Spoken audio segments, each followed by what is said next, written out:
Χαιρετώ την κορυφαία ποδοσφαιρική παρέα των 5 Υπήρων και των 7 θαλασσών. Το Σάββατο είχαμε τελικό κυπέλου στο ΟΑΚΑ και αν όλα πήγαν καλά, ήμουν και εγώ εκεί. Λογικά τη στιγμή που μιλάω, ο Ολυμπιακός έχει πανηγυρίσει το Double στα 100 χρόνια του και η δική μου ομάδα, ο Όφι, επίσης γιορτάζει φέτος τα 100 χρόνια της, αλλά χωρίς τρόπαιο. Λογικά ο Ολυμπιακός θα έχει πάρει την νίκη με 2 γκολ, μπορεί και με 3. Ελπίζω εμείς που φύγαμε από την Κρήτη να πήγαμε και να γυρίσαμε με το καλό, να μην έγιναν παρατράγουδα και ο τελικός αυτός να ήταν μόνο η αρχή σε μια νέα εποχή όπου οι τελικοί στη χώρα μας θα παίζονται με κόσμο. Για να είμαι ειλικρινής, το σημερινό βίντεο το ετοίμασα πριν φύγω για Αθήνα. Και μια που ήμουν σε διάθεση τελικού, είπα να κάνω ένα μίνι αφιέρωμα στους ευρωπαϊκούς τελικούς που έρχονται. Παρακάτω λοιπόν θα μιλήσουμε για τους 3 τελικούς των ευρωπαϊκών διοργανώσεων που θα διεξαχθούν μέσα στο επόμενο δεκαήμερο, θα κάνουμε τις καθιερωμένες προβλέψεις του άκλαυτου και φυσικά θα μιλήσουμε τόσο αγωνιστικά όσο και στοιχηματικά. Για να μην χάνουμε άλλο χρόνο, πάμε να δούμε τι έχουμε. Θα αρχίσουμε από τον πρώτο χρονικά τελικό που είναι αυτός του Europa League. Αύριο βράδυ, 21 Μαΐου, στο Σαν Μαμές, Tottenham εναντίον Manchester United. Ένα κλασικό αγγλικό μάτς, το οποίο θα παιχτεί σε ουδέτερο έδαφος. Με ό,τι μπορεί να σημαίνει αυτό. Γιατί όπως ξέρουμε, όταν μαζεύονται μεθυσμένοι Άγγλοι μακριά από το νησί, η κατάσταση είναι πάντα επίφοβη. Γι' αυτό, πρώτα απ' όλα, θα ευχηθώ η αστυνομία του Μπιλμπάο να σταθεί στο ύψος των περιστάσεων και σε συνεργασία με την UEFA να καταφέρουν να αποτρέψουν τυχόν επεισόδια. Αγωνιστικά μιλώντας, οι δύο ομάδες προέρχονται από απαράδεκτη σεζόν. Τη στιγμή που μιλάω και δεν έχουν παιχτεί ακόμα οι αγώνες του Σαββατοκύριακου, η United είναι 16η και η Tottenham 17η. Με δύο κουβέντες, αμφότερες βρίσκονται πιο κοντά στην επικίνδυνη ζώνη παρά στα ευρωπαϊκά εισιτήρια. Αυτό φυσικά καθιστά τον αυριανό τελικό ως μια τεράστια ευκαιρία για να σώσουν τη χρονιά. Διότι η νικήτρια ομάδα αφενός θα σηκώσει ένα διόλου ευκαταφρόνητο τρόπαιο, το δεύτερο σημαντικότερο από τα ευρωπαϊκά, και αφετέρου θα εξασφαλίσει από το πουθενά μια θέση στο επόμενο Champions League. Νομίζω ότι αυτό το δεύτερο είναι το σημαντικότερο. Και για οικονομικούς λόγους βέβαια, αλλά και για λόγους prestige. Γίνεται σαφές ότι το μάτς αυτό είναι και για τις δύο κάτι παραπάνω από ένας τελικός. Ειδικά για την περίπτωση της Tottenham, μια ενδεχόμενη κατάκτηση θα βάλει τέλος σε μια μακρά περίοδο χωρίς κανένα τρόπαιο. Γιατί η τελευταία φορά που η ομάδα του Λονδίνου πήρε κάτι, οτιδήποτε, ήταν το League Cup του 2008, δηλαδή 17 χρόνια πριν.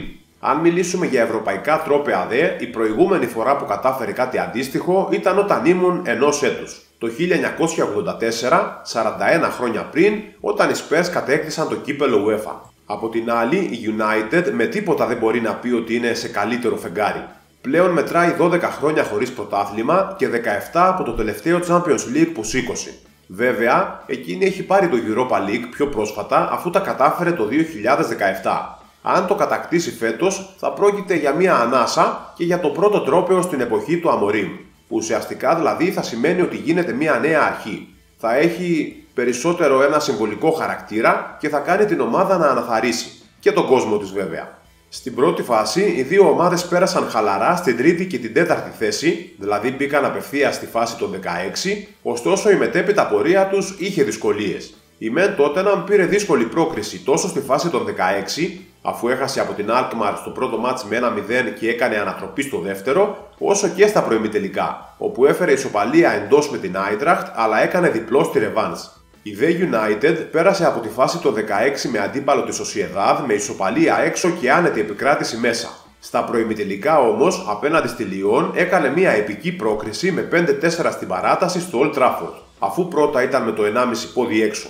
Στα ημιτελικά και οι δύο καθάρισαν χωρίς δυσκολίες. Η μεν Tottenham την Bodo Glimt, η The United την Bilbao. Το ερώτημα τώρα είναι τι θα συμβεί στο τελικό. Εδώ κάθε πρόβλεψη είναι δύσκολη. Αξίζει να αναφέρουμε ότι η United έχει φτάσει ως εδώ χωρίς να χάσει ούτε μία φορά. Μάλιστα ήταν η μοναδική ομάδα που τελείωσε τη League Phase χωρίς ήττα, ενώ ούτε στα knockout έχασε κανένα μάτς.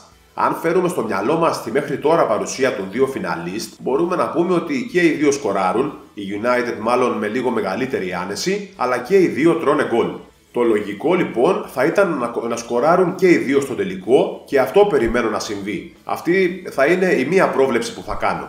Η δεύτερη είναι ότι η ομάδα που θα πάρει το τρόπαιο θα είναι η Tottenham. Αυτό όμως δεν το στηρίζω σε κάτι χειροπιαστό. Ίσα ίσα που κανονικά θα έλεγα ότι η United έχει τη μεγαλύτερη εμπειρία σε τελικούς, άρα θα έπρεπε να της δώσω το πάνω χέρι. Όμως στην προκειμένη περίπτωση θα στηρίξω την πρόβλεψή μου σε κάτι εξωαγωνιστικό.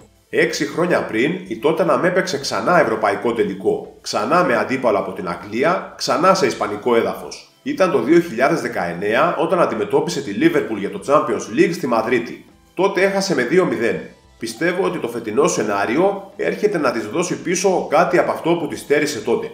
Επιπλέον, ο Ποστέκογλου στην αρχή της σεζόν είχε πει ότι τη δεύτερη χρονιά του στις ομάδες του συνήθως κάτι κερδίζει. Και παρά το ότι η παρουσία της Tottenham φέτος δεν ήταν καθόλου καλή, εγώ προσωπικά κάτι δηλώσεις τέτοιου είδους τις λαμβάνω υπόψη. Το 19 ήταν ο Κλόπ εκείνος που δικαίωσε την προφητεία του. Είχε πει ότι στα 4 χρόνια του η Liverpool θα κατακτήσει κάτι και πήρε το Champions League. Φέτος δεν αποκλείεται να επαληθευτεί και η δήλωση που έκανε ο Ποστέκογλου. Η πρόβλεψη του άκλαυτου λοιπόν είναι γκολ και νικήτρια του τροπαίου η Tottenham. Αυτά όσον αφορά τον τελικό του Europa, ο οποίος θα διεξαχθεί αύριο. Μία εβδομάδα αργότερα, την επόμενη Τετάρτη, 28 του μήνα, έχουμε το Conference. Αυτός ο τελικός θα διεξαχθεί στο στάδιο Wrocław της Πολωνίας και θα έχει αντιμέτωπες τη Chelsea και τη Real Betis. Αυτός εδώ είναι ο τελικός από τους τρεις, στον οποίο πραγματικά δυσκολεύομαι να αποφασίσω τι βλέπω. Από τη μία βλέπω τη Chelsea να κερδίζει, εξάλλου θεωρώ ότι είναι καλύτερη ομάδα, και να προσθέτει έτσι στη συλλογή της και αυτό το τρόπαιο. Και δεδομένου του ότι έχει ήδη κατακτήσει από 2 φορές Champions League, Europa και κύπελο κυπελούχων και το Ευρωπαϊκό Super Cup, νομίζω ότι αν δεν μου διαφεύγει κάτι, θα γίνει η πρώτη ομάδα που θα έχει 5 διαφορετικά ευρωπαϊκά τρόπαια. Όχι ότι αυτό λέει κάτι, αλλά εντάξει, για να το θέσω αλλιώς, θα γίνει η πρώτη από τις ομάδες που θα έχουν πάρει το Conference που θα έχει σηκώσει και όλα τα υπόλοιπα ευρωπαϊκά τρόπαια. Από την άλλη, βλέπω και την Betis να κατακτά το τρόπαιο. Αυτό δεν το στηρίζω σε αγωνιστικά κριτήρια, αλλά δεδομένου του ότι η Σεβίλη έχει κάνει χωράφι της στο Europa League, δεν θα μου έκανε εντύπωση εάν η συμπολίτησά της κατακτήσει την αμέσως επόμενη σημαντικότερη διοργάνωση. Σαν να λέμε δηλαδή ότι οι οπαδοί της Betis θα μπορούν να πούν ότι η Σεβίλη έχει 7 Europa League, αλλά το Conference το φέραμε στην Ανταλουσία εμείς. Και εδώ που τα λέμε, νομίζω ότι συγκριτικά με την Chelsea, η Betis μάλλον το θέλει περισσότερο. Γιατί θα είναι το πρώτο ευρωπαϊκό τρόπαιο στην ιστορία της. Και συνολικά μόλις το 5ο, αφού μέχρι σήμερα μετράει όλα και όλα 3 κύπελα Ισπανίας και 1 πρωτάθλημα. Τώρα, αν θέλουμε να μιλήσουμε για την πορεία των 2 φιναλίστ, θα πρέπει να πούμε τα εξής. Η Chelsea, από τη μία, έφτασε μέχρι τον τελικό για χαβαλέ.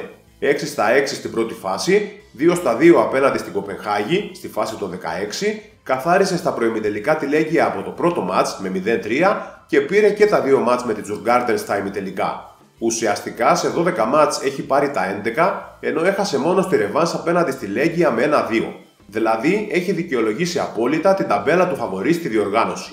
Από την άλλη η Betis στην πρώτη φάση δεν έδειξε ότι μπορεί να φτάσει ως το τέλος. Τερμάτισε 15η και έπαιξε play-off για να μπει στη 16η, παρόλα αυτά μπόρεσε να ξεπεράσει όλα τα εμπόδια που συνάντησε. Άλλα πιο εύκολα και άλλα πιο δύσκολα.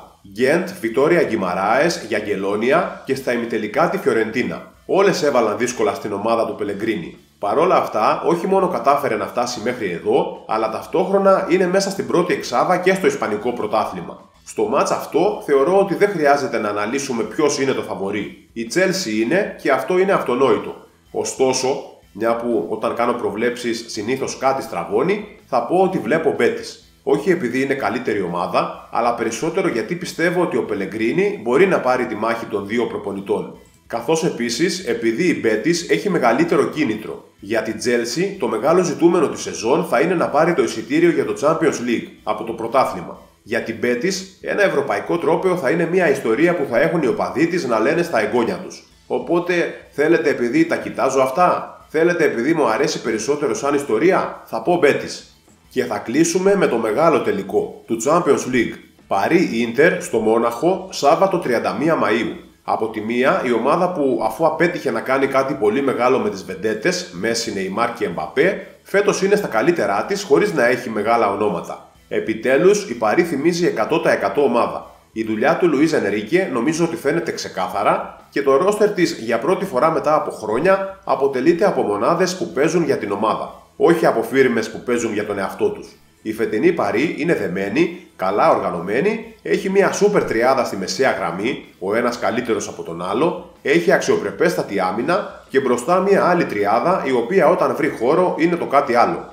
Το γεγονός ότι πλέον ακόμα και ο Ντεμπελέ θυμίζει ποδοσφαιριστή και μάλιστα πολύ καλό τα λέει όλα. Αντίπαλός της θα είναι μια άλλη ομάδα συνόλου, με έναν άλλο τεχνικό που έχει κάνει σπουδαία πράγματα. Η Ίντερ δεν εντυπωσιάζει με το ποδόσφαιρό της, αλλά εντυπωσιάζει με το πόσο ομάδα είναι. Από τα τρία στόπερ της δεν μπορώ να πω ότι με ενθουσιάζει κανείς, αλλά η άμυνά της είναι πολύ δυνατή και αυτό κάτι λέει. Στα χαφ έχει μια άλλη τριάδα που δίνει πολλά. Προσωπικά εκτιμώ πολύ τον Μπαρέλα, όμως τόσο ο Τσαλχάνογλου όσο και ο Μικιταριάν δίνουν το 110%. Δεν θα έλεγα ότι σαν μονάδες είναι εξίσου καλή με την τριάδα της Παρί, όμως εδώ φαίνεται η δουλειά του Σιμώνε Ιντζάγκη, ο οποίος έχει καταφέρει να κάνει τόσο την τριάδα της άμυνάς του όσο και αυτή της μεσαίας γραμμής να παίζουν συνολικά καλύτερα από ό,τι θα περίμενε κανείς βλέποντας τα ονόματα που διαθέτει. Φυσικά έχει δύο πολύ καλά ακραία μπακ, τον μεγάλο μαχητή Λαουτάρο μπροστά, ενώ ο Τουράμ μπορεί να μην βγάζει μάτια, όμως είναι καλός. Θεωρώ ότι γενικά η Ίντερ είναι από τις ομάδες που βρίσκουν τα γκολ που θέλουν και όταν το επιτρέψεις θα σκοράρει με άνεση, όπως έκανε στα ημιτελικά με την Μπαρτσελώνα. Είναι, για να το θέσω αλλιώς, μια ομάδα που προσαρμόζεται. Στην πρώτη φάση, σε 8 μάτς, ήταν η καλύτερη άμυνα, με παθητικό μόλις ένα γκολ. Ταυτόχρονα, από τις ομάδες που τερμάτισαν στην πρώτη 16, είχε τη χειρότερη επίθεση με 11 γκολ. Κάπως έτσι τερμάτισε τέταρτη και πέρασε απευθείας στη φάση των 16, βάζοντας λίγα αλλά δεν δεχόταν γκολ με τίποτα. Και όμως, όταν άρχισαν τα knockout, αυτή η ομάδα έβαλε γκολ σε όλα τα μάτς και μάλιστα από 2 γκολ και πάνω. Έτσι απέκλεισε τη Φέγενορντ, την Bayern Μονάχου και την Μπαρτσελώνα, σκοράροντας όλο και περισσότερο. Όσον αφορά την Παρί, τα πράγματα ήταν πιο δύσκολα στην πρώτη φάση αφού τερμάτισε 15η.